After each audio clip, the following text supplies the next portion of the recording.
जलम, और पानी जो है वो छान करके पीना चाहिए। आज घरों में आरओ यंत्र लगे हुए हैं, छना छना उस प्रकार से आता है। अब उसका तो खंडन और मंडन करना मेरा विषय नहीं होगा। मैं तो जो बात शास्त्रीय आपको वही बता रहा हूं कि पानी को छान करके पीना चाहिए, पर इसमें थोड़े विवेक की आवश्यकता है। हमारी बहुत सारी बहनें, कोई आपके लिए व्यंग की बात नहीं कह रहा, तो भाइयों की भी बात है, हमने खास तौर से विशेष करके जो जैन तीर्थ स्थल हैं, वहाँ की धर्मशालाएं हैं, उनमें अक्सर करके देखा कि लोग जो पानी की टूटी होते हैं उस पर एक थैली से पहना देते हैं, बांध देते हैं। आपने भी देखा होगा कि भाई वो इतनी तकलीफ ना करनी पड़े कि वो छलना लाओ, बर्तन पे लगाओ और फिर जो है पानी चलाओ, फिर इसको झाड़ो करो सुखाओ, ये तकलीफ न करनी पड़े, वो थैली से पहना देते। छानने का काम हो गया, लेकिन जिस उद्देश्य के लिए वो लगाई गई है ना, वो उद्देश्य पूरा नहीं होता। आप कभी देखना, अक्सर करके, निश्चय मैं नहीं कह रहा, सबके लिए नहीं कह रहा, अक्सर करके उनमें काई आई रहती है, हरी हरी सी मिलेंगी आपको। क्यों मिलेंगी हरी हरी सी? क्योंकि वो बांध तो दी, सुखाए कौन, वो गीली पड़ी रहती हैं, और गीली रहेंगी तो काई आएगी आएगी। आपने भी देखा हरी हरी सी रहती है। और इसके बाद में एक और बात, उनके भीतर जीव पैदा हो जाते हैं।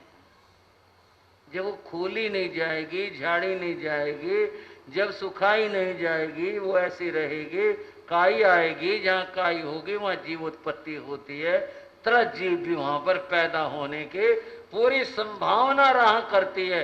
इस प्रकार की स्थिति बन जाती है। अतएव ये छानने का तरीका नहीं हुआ।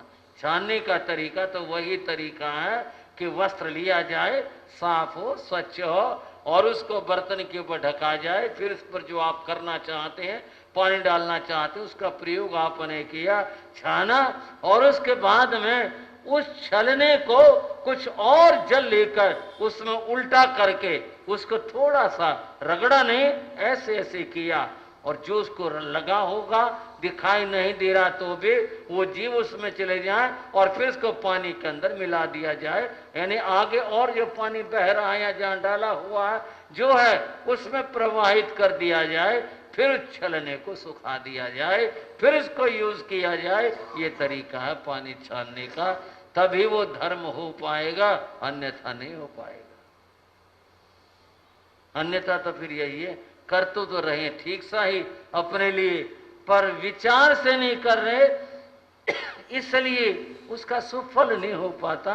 वो तो बस ठीक है, चलो एक परंपरा निभा ली, काम हो गया, इतने भर से बात हो गई, तो दो बातें तो कही, और तीसरी बात मनो ने कही, गुरु जो है वो विचार करके बनाना चाहिए।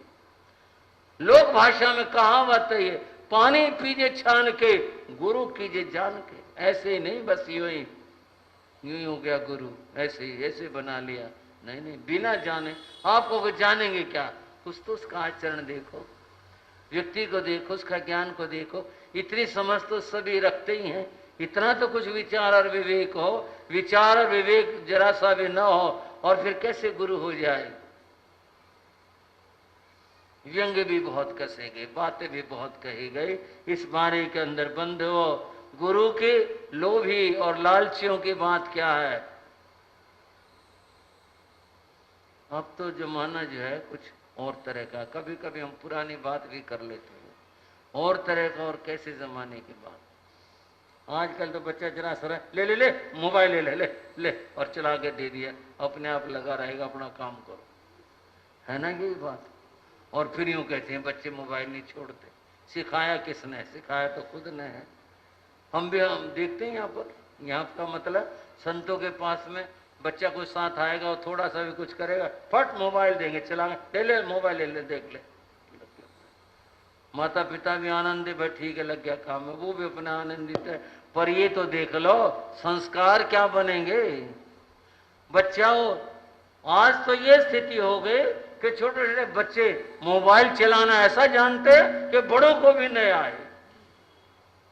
हमारे सामने की बात, एक नंबर की बात थी, वो भाई नंबर निकालने लगा, वो निकला नहीं। उसका छोटा लड़का बोला ला मुझे तो मैं निकालता हूं, और फट निकाल दिया।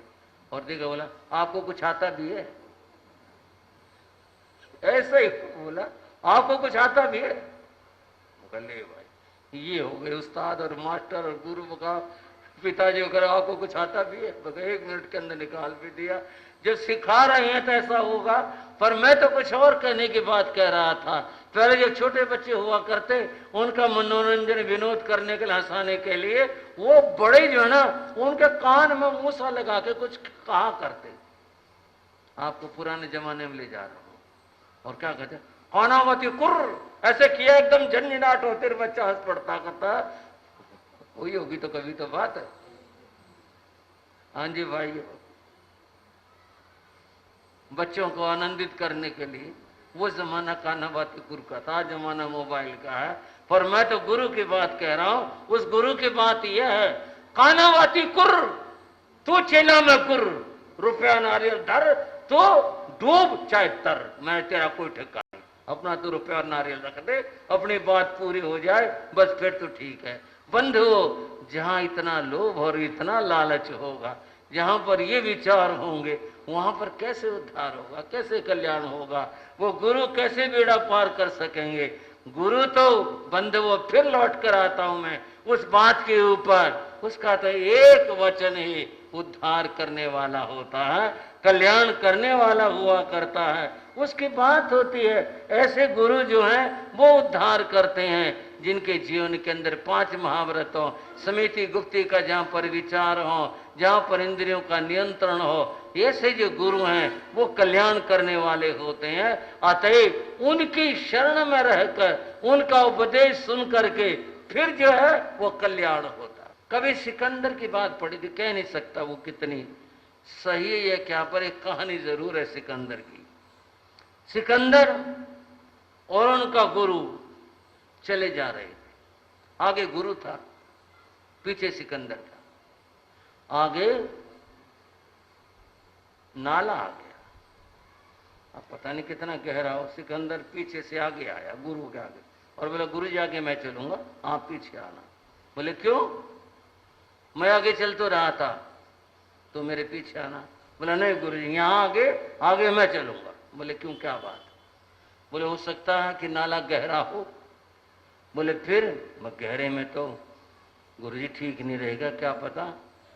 बोले तुझे कुछ हो गया तो? बोले कोई बात नहीं, आप रहने चाहिए। सिकंदर की बात यहां स्मरणीय है। उसने कहा गुरु रहेगा तो 1000 सिकंदर बना देगा, और अगर गुरु न रहे तो गुरु सिकंदर नहीं बना सकता। गुरु जो है वो 1000 सिकंदर बना लेगा, लेकिन अगर गुरु न रहे तो सिकंदर गुरु नहीं बना सकता। बंधुओं, गुरु की महत्ता इतनी बड़ी और इतनी महान है कि गुरु कल्याण करने वाले होते हैं। मोह माया से और लोभ से, इन सब से ऊपर उठे होते हैं वो गुरु होते हैं। वही गुरु कल्याण करने वाले होते हैं, उन्हीं के दिखाए रास्ते के ऊपर चलना होता है, और वही उद्धार करने वाले होते हैं। ऐसे गुरुओं के प्रति जो समर्पित होते हैं, उन व्यक्तियों का, उन शिष्यों का कल्याण हुआ करता है। गुरु और शिष्य की चर्चा में एक जैन कथा स्मृति में आ रही है। गुरु और शिष्य इन दोनों के संबंधों की बात हो रही है। आषाढ़ भूति नाम के एक आचार्य हुए, नाम था आषाढ़ भूति। आषाढ़ भूति आचार्य के 500 शिष्य थे। 500 शिष्य थे, सब ज्ञान ध्यान की चर्चा करने वाले, गुरु के निर्देश और आज्ञाओं में चलने वाले इस प्रकार थे। उस इलाके में जिधर उनका विचरण चल रहा था, उधर एक महामारी फैली। उस महामारी के कारण से लोग काल कवलित होने लगे, मरने लगे, और देखते ही देखते कितने लोग काल धर्म को प्राप्त हुए। ये बीमारी की चपेट में साधु भी आ गए। जिसको वो बीमारी होती वो बचता नहीं। गुरु आषाढ़ भूति ने देखा ये बीमारी मेरे संतों में भी आ गई, इलाज और उपचार कुछ हो नहीं पा रहा, क्या किया जाए। उसका एक शिष्य जब बीमार हुआ, गुरु ने उसको पास बुलाया, बैठाया और कहा, वत्स जीवन नश्वर है, जीवन का कोई भरोसा नहीं है, शरीर के मोह से ऊपर उठो। ठीक है गुरुदेव, इसका मोह छोड़कर आत्मा में रमण करो, त्याग और पचखान करो। मोह से ऊपर उठ जाओगे तो मृत्यु का कष्ट भी नहीं होगा, और मोह से ऊपर उठ जाओगे उत्तम गति को प्राप्त करोगे। बोले ठीक है। गुरु ने कहा संथारा कर दो। गुरु महाराज स्वीकार है मुझे आपकी बात, और शिष्य ने संथारा कर लिया। शाम होते होते बंधुओं, शिष्य काल धर्म को प्राप्त हो गया। कुछ बात याद आ रही। पूज्य गुरु महाराज योगीराज जी का और व्याख्यान वाचस्पति श्री मदन लाल जी महाराज का, इनके शिष्यों का, काफी संतों का चातुर्मास अमृतसर में हुआ था। चातुर्मास था, सब अच्छा चल रहा था, बढ़िया चल रहा था।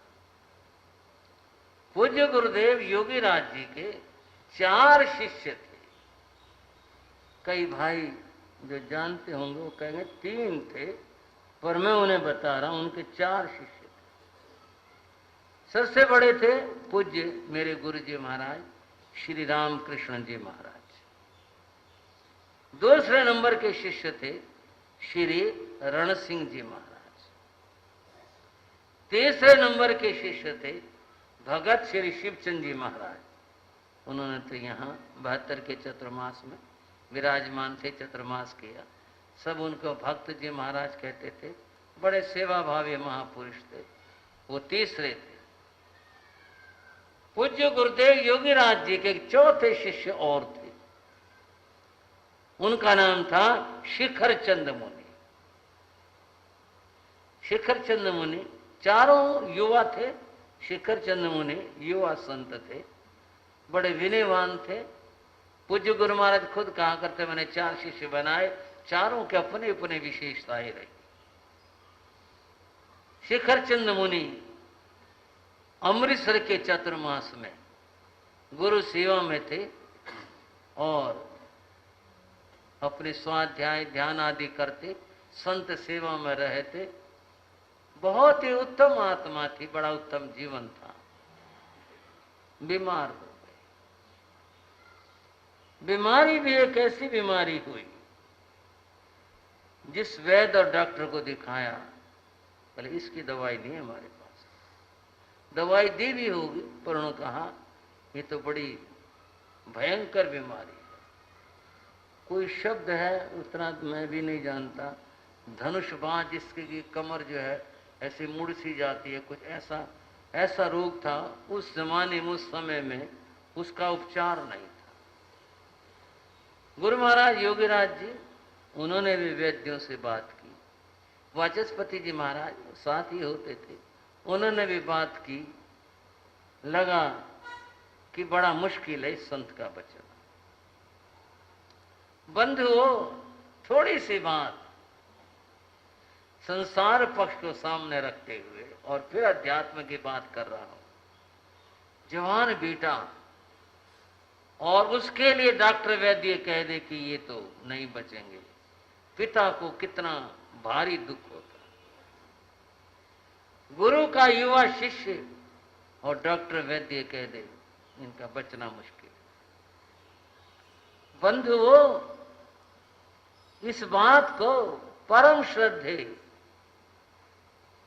भारतीय मनीषा के मेरु तुंग भगवान श्री राम प्रसाद जी महाराज ने भी लिखा है, जो मैं आपको सुना रहा हूं। मैंने तो लिखा ही लिखा है, उन्होंने भी ये बात लिखी। उन्होंने कहा इस बात से संत विचलित नहीं। वो योगीराज जी के संदर्भ में लिखा कि वो गुरु थे लेकिन वो विचलित नहीं थे। अपितु उन्होंने निकट बैठ करके उसको सहलाया, पुचकारा और कुछ ऐसा धर्मोपदेश दिया जिसका भाव यही था, हम साधु बने हैं, संयम की साधना के लिए बने हैं, हमारे लिए जीवन से मोह नहीं है, मृत्यु का भय नहीं है। बोले ठीक है गुरुदेव। और विचित्र बात यह है, शाम तक स्थिति बिगड़ गई उनकी। बिगड़ने के बाद बड़ी विकट स्थिति थी। योगीराज जी ने देखा, समझा और योगीराज जी ने स्वयं कहा, वत्स हिम्मत कर, हौसला कर, शरीर का मोह छोड़ और संथारा कर। एक युवा शिष्य को ये कहना तो संथारा कर ले। भाइयों संत और भी थे पर संथारा योगीराज ने करवाया। आप इसको कहानी के रूप में सुन रहे हो लेकिन मैं इसको बता रहा हूं, इसके लिए हिम्मत चाहिए। जब ये कहना अपने शिष्य को तो संथारा कर ले। और भी संत थे, गुरु ने स्वयं संथारा करवाया, संथारा कर ले। और वो भी इतना समर्पित शिष्य थे, हाथ जोड़ के स्वीकार, गुरुदेव स्वीकार है। संथारा किया। उसी रात में बंधुओ उनका देवलोक हो गया। बोलो गुरुदेव योगीराज श्री राम जी लाल जी महाराज के। बोलो श्रद्धेय श्री शिखर चंद जी महाराज के। जरा भी शिखर चंद जी ने ये नहीं कहा तो और दिखा लो किसी को, कुछ और नहीं। गुरु ने संकेत किया, उसी तरह से स्वीकार कर लिया उन्होंने। ठीक है जी, स्वीकार है। बंधु कितनी बड़ी बात थी, गुरु के भी और चेले की भी। दूसरे दिन जैसा समाज वाले करते हैं, साधु को शोभा के साथ में ले जाते हैं। बिरादरी वाले भाई आए, वाचस्पति जी से और योगीराज जी से कहा कि जी हम शव को ले जा रहे हैं, शरीर को ले जा रहे हैं। जो उससे पहले की क्रियाएं होती थी संतों ने तो वो पूरी कर दी थी। बोले ले जा रहे हैं। भाइयों ने कहा योगीराज जी से, एक बार उसका मुंह तो देख लो।